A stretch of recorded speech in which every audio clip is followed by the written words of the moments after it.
Hello friends, to instructional video number 20, I think. Thank you so much for taking the time to watch this video.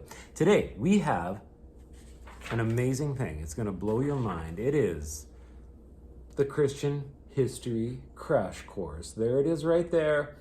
Everything you need to know about Christian history in 20 minutes. I'm not even kidding.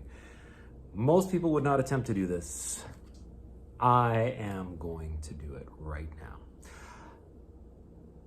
We got up to the end of biblical times last time in our overview of the course so far, and our overview of biblical history. The major writings of the Bible were done by the year 200. Now, what happened after that? That's what we want to know. How did we get from there to here? That's what I want to cover today. As you know, the Christian movement and churches spread from Jerusalem into other parts of the Roman Empire. But the first question we want to ask is this. Okay, I think you know the answer to this, but the first question to really answer is, why are there Christians and Jews? We know Christianity is one religion, Judaism is another religion. We know Jesus was a Jew. We know all his first followers and disciples were Jewish. What happened? Why didn't they all just remain Jews? Well, you will remember that the Jewish people at the time of Jesus and just shortly before were waiting for a Messiah, a king, in Greek, a Christ, who would save them, who would set the world right again. When Jesus comes, many people understand him to be the Messiah, the one who will save the people, the one who will set things right in the world. Those who accept Jesus as the Messiah became known as Christians, those who follow the Christ.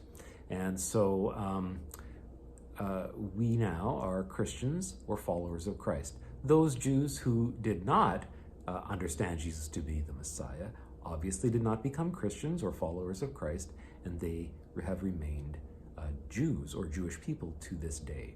So there we have two of the great Western religions, Christianity and Judaism. At a certain point, even though the followers of Jesus were Jews and tried to remain within the fold of Judaism, after 100 years or so, it became clear that these two paths were going to diverge into the world. Now, in Jerusalem, the head of the Jerusalem church was Peter, the disciple named Peter, who was famous and who you remember, and whose name means rock, or maybe a better translation is Rocky. Rocky was the head of the Jerusalem church, and so most of the people in the Jerusalem church were Jews. They were Jewish people. But as you also know, on the day of Pentecost, the Spirit came and empowered Jesus' disciples to take the message of the good news of Jesus' resurrection and Jesus setting the world right out to all the corners of the earth, to start in Jerusalem, but then spread the message everywhere. Paul is that person who understood himself to be charged with the mission to the Gentiles, or the non-Jewish people. Paul took this very, very seriously, and he established little churches all over the Roman Empire. He traveled, found a little church there, a little group of Christians, and they would carry on the work while he went on down the road to the next place and founded another church. So here's a map showing all the places where Paul went to establish churches from Jerusalem. So now you're getting churches established all over the Roman Empire at the time, and this goes on, well, indefinitely for a long, long period. Eventually, there are churches all over the Roman Empire, little communities of Christians dedicated to Christian values, dedicated to caring for the vulnerable, dedicated to inclusion, dedicated to eating together, dedicated to having communion together, no matter their social status, no matter their ethnic background, no matter whether they were slaves or free people. And this is completely opposite of the empire's values. Above all, the early Christians were pacifists. They refused to engage in violence. And so they refused to serve in the Roman army. And as you know from all of our biblical history, all these ancient Near Eastern gigantic empires were based on the idea of an army to expand their empires and an army to defend it from the people that they took it from, so things would keep working properly. If you have people who are refusing to serve in the army because of their beliefs, they are suspect as traitors. And so Christians were often persecuted as well in the first 100 years of their existence. Nevertheless, Christianity grew, and it grew primarily among Gentiles, among non-Jewish peoples. It did not grow so much among the Jewish people themselves back in Jerusalem and the Holy Land, but elsewhere in the Roman Empire, in Greece, in Rome, in Northern Africa. Now, Christians had a hard time and were certainly a minority within the empire for a long, long time until something very unforeseen happened, something shocking. The emperor of the Roman Empire at the time, Constantine, in the year 320, decided to become a Christian.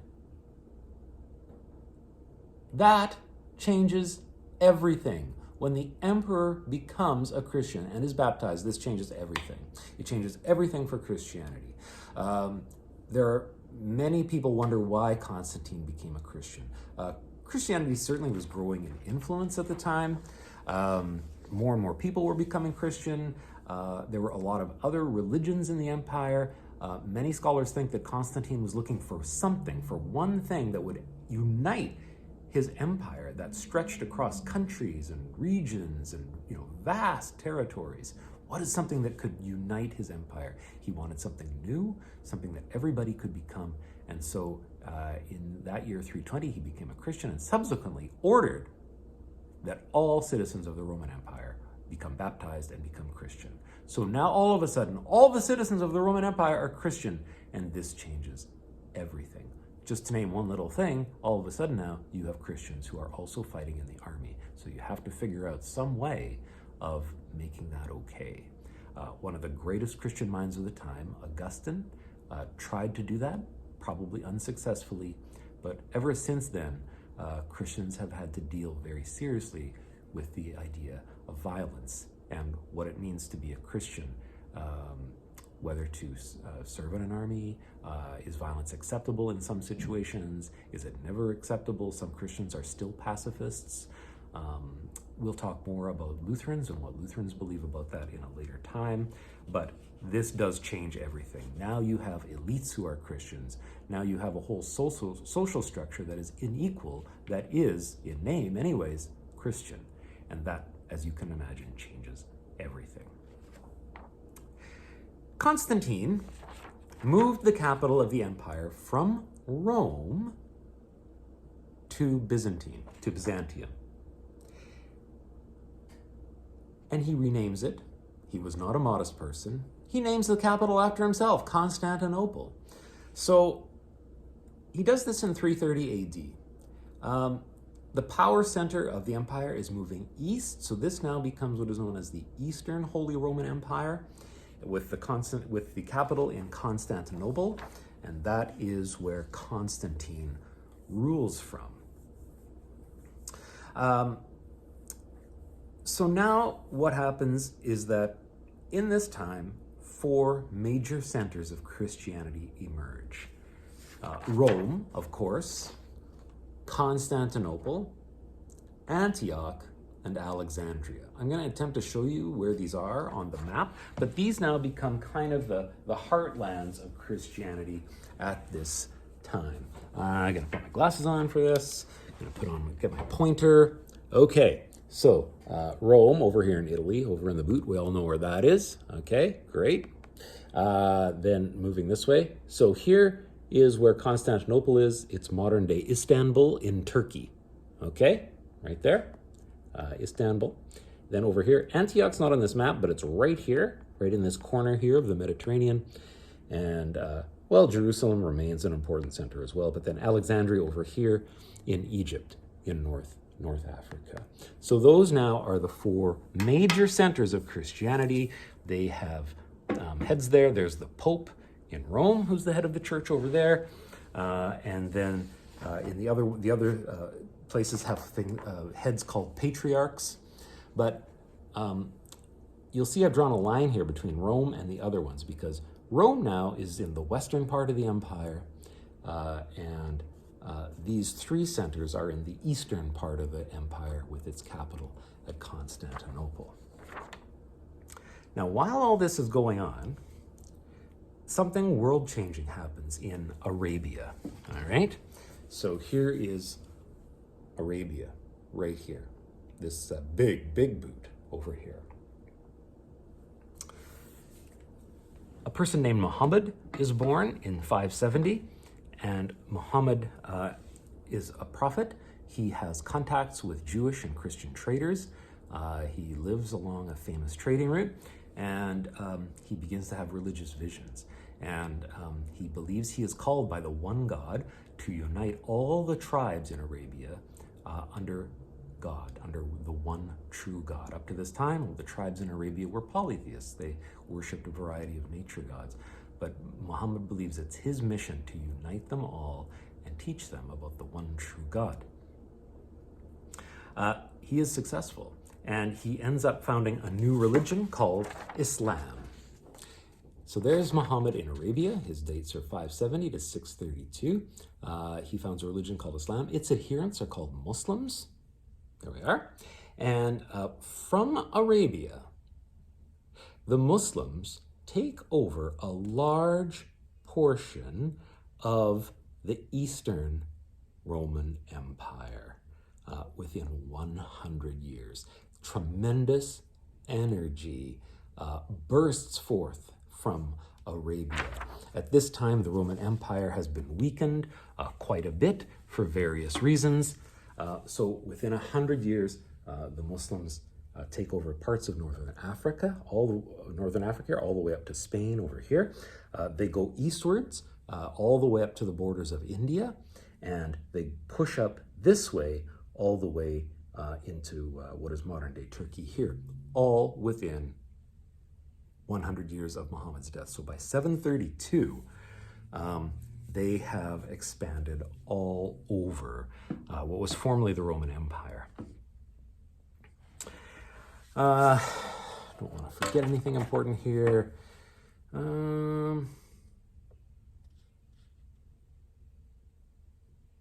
Okay, they also take over Holy Land and Palestine, and this will lead eventually to what became known as the Crusades. Christians from Western Europe primarily who seek to recapture the Holy Land from the Muslims. But that is another sad story that I don't have time to tell today. In 800, something also happens that changes the world. In 818, a guy named Charlemagne is crowned emperor by the head of the church in Rome, by the Pope. Now, this might not seem like such a big deal to you, but now what was the Holy Roman Empire has two emperors. So there are two parts to the empire, one centered in the west in Rome, one centered in the east in Constantinople. Well, that leads to lots of conflict, and obviously, what the point for us is that the churches in these two parts of the empire slowly grow apart, and they each assume their own identities. So much so that by the year 1054, there is a schism or a break between the Eastern and Western churches.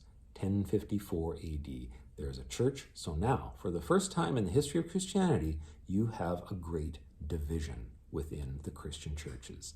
1,000 years after Jesus, the church really splits into two parts, Eastern and Western.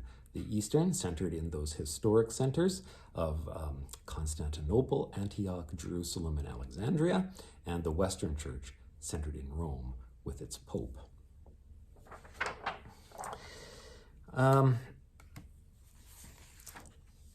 Constantinople is constantly besieged by Muslims. As I said, Muslims were taking over large parts of the empire. This continued over hundreds of years until finally, in 1453, Constantinople is overrun by Muslims.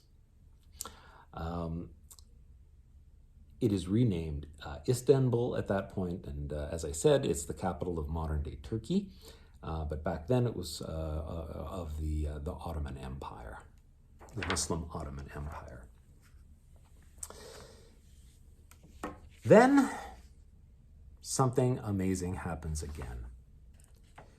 In 1483, a person is born who will be very, very important to you and me. His name is Martin Luther.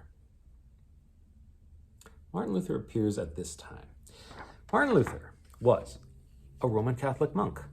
He was a priest in the Roman Catholic Church.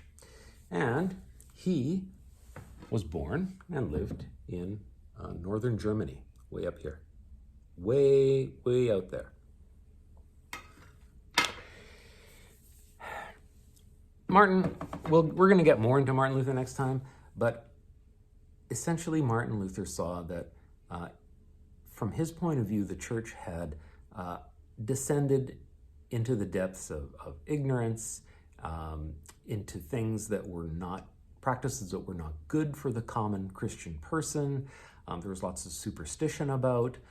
He came to realize that the church had become more about power and instilling fear in people rather than teaching people about the love of God in Jesus and God's mission to love, bless, and heal this world and every person in it. So Martin Luther wanted to reform the church. He wanted to bring it back to its roots in the story, in the biblical story, back to its original purpose and intention. He thought that his reforms would be welcomed by church leaders. That ended up being not largely true. He was a faithful Roman Catholic. He just wanted to reform the Roman Catholic Church. He did not want to start a new church, but he wanted to reform the Western Church. Okay, the Western Church, the Roman Church, the Church of Rome, the Roman Catholic Church, all means the same thing. There was resistance to his desire to reform the church. There were lots of vested interests that people had in the way things were, and so there was resistance to change. So he and the other reformers protested against the church. I'm going to zoom in on the word protested. They protested against the church, and their protests, their reforms, were largely adopted by Northern European churches. Not so much in the South, like in Rome and places like that, where the centers of the Roman Church were, but in Northern Germany, in Scandinavia, right? Sweden, Norway, Denmark, England. England also very open to reform. King Henry VIII really wanted to reform because he wanted to divorce one of his wives. He eventually had a whole bunch. And in order to do that, you had to be the head of the church, and the head of the church at that time was Rome. So Henry just said, I'll be the head of the church and I can grant myself a divorce.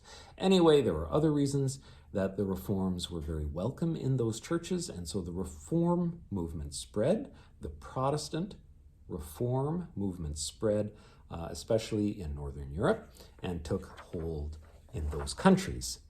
This we know as the Protestant Reformation. The churches that protested against some of the injustices that were going on in the church at the time, who wanted to reform the church, the Protestant Reformation. And this is why we have three great Christian divisions in the world today. So therefore, there are three great Christian divisions, okay?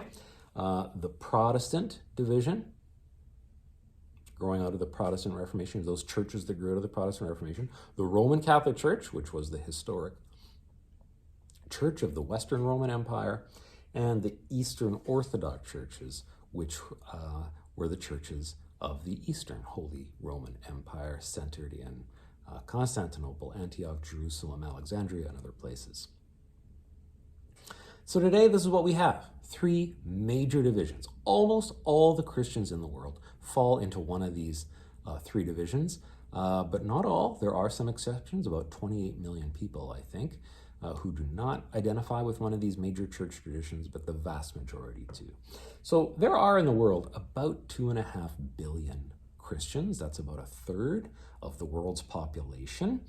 Of those, 800 million are Protestants. The largest Protestant denomination is Lutherans, about 80 million Lutherans. But by its nature, Protestantism generated lots of different ideas, right? People thought they could, like Luther, kind of interpret the Bible for themselves, and they could decide what the best thing for Christianity was. And this gave rise to lots and lots, literally thousands of churches. I've named only a few of them here. So under the Protestant churches are like Anglicans or Episcopalians, which grew in England, Presbyterians, largely from Scotland, Christian Reformed, Holland, lots of Christian Reformed people from Holland, the United Church of Christ, evangelicals, self-proclaimed evangelical Christians, Pentecostal Christians are Protestants, Mennonites, Hutterites. These are all varieties of Protestant churches, and there are, as I say, literally thousands of them. But Lutherans are the largest at 80 million, or about 10% of all Protestants. Roman Catholics are the largest church body in the world. They make about maybe just over half of all the Christians in the world, about 1.3 billion Roman Catholics throughout the world. And then there are Eastern Orthodox Christians numbering maybe about 250, 260 million. And these are people who still largely are from what was historically the eastern part of the Roman Empire. So there's the Russian Orthodox Church, which is the largest Eastern Orthodox Church, Greek Orthodox, Romanian Orthodox, Ukrainian Orthodox, and about a dozen or so others. Each have their own patriarch. There's nothing quite like one figure that unites them all, like the Pope. Each of these is kind of an autonomous church. They have their own patriarch. But the Patriarch of Constantinople, who right now is Bartholomew I, great name, he is kind of called the ecumenical patriarch. So he's kind of the first among equals. And he speaks for the Orthodox churches when they need a spokesperson. So there it is, Protestant, Roman Catholic, Eastern Orthodox churches, the three major divisions of Christianity. After the Protestant Reformations, first Protestants and then Roman Catholics really became involved in missionary movements. There was a great impetus to share the good news or the gospel throughout the world. And so missionaries were sent 17th, 18th, 19th centuries to all parts of the world. They engaged in translation work to translate the Bible into local languages. They invited people to become Christians. That is both a good thing and also a bad thing, as it's had many sad consequences. We need only to look to the history of residential schools in our own country to see that there were many ill consequences of the missionary movement as well as good ones. But that is all part of the story of the history of Christianity. That brings us more or less to today and where the Christian church is right now. I think I did pretty good, 23 minutes. Not bad for the entire history of Christianity. I hope there's a little more clarity for you now around the variety of Christians in the world. Next time, we will take a step back, kind of go back, rewind the tape a little bit to the time of the Protestant Reformation, and particularly take a little look at Martin Luther and the church that ended up taking his name, the Protestant church that ended up taking his name when the Roman church booted him out, the Lutheran Church. Okay, thanks so much. Have a wonderful day. Thanks for your time. I will see you next time. Bye-bye.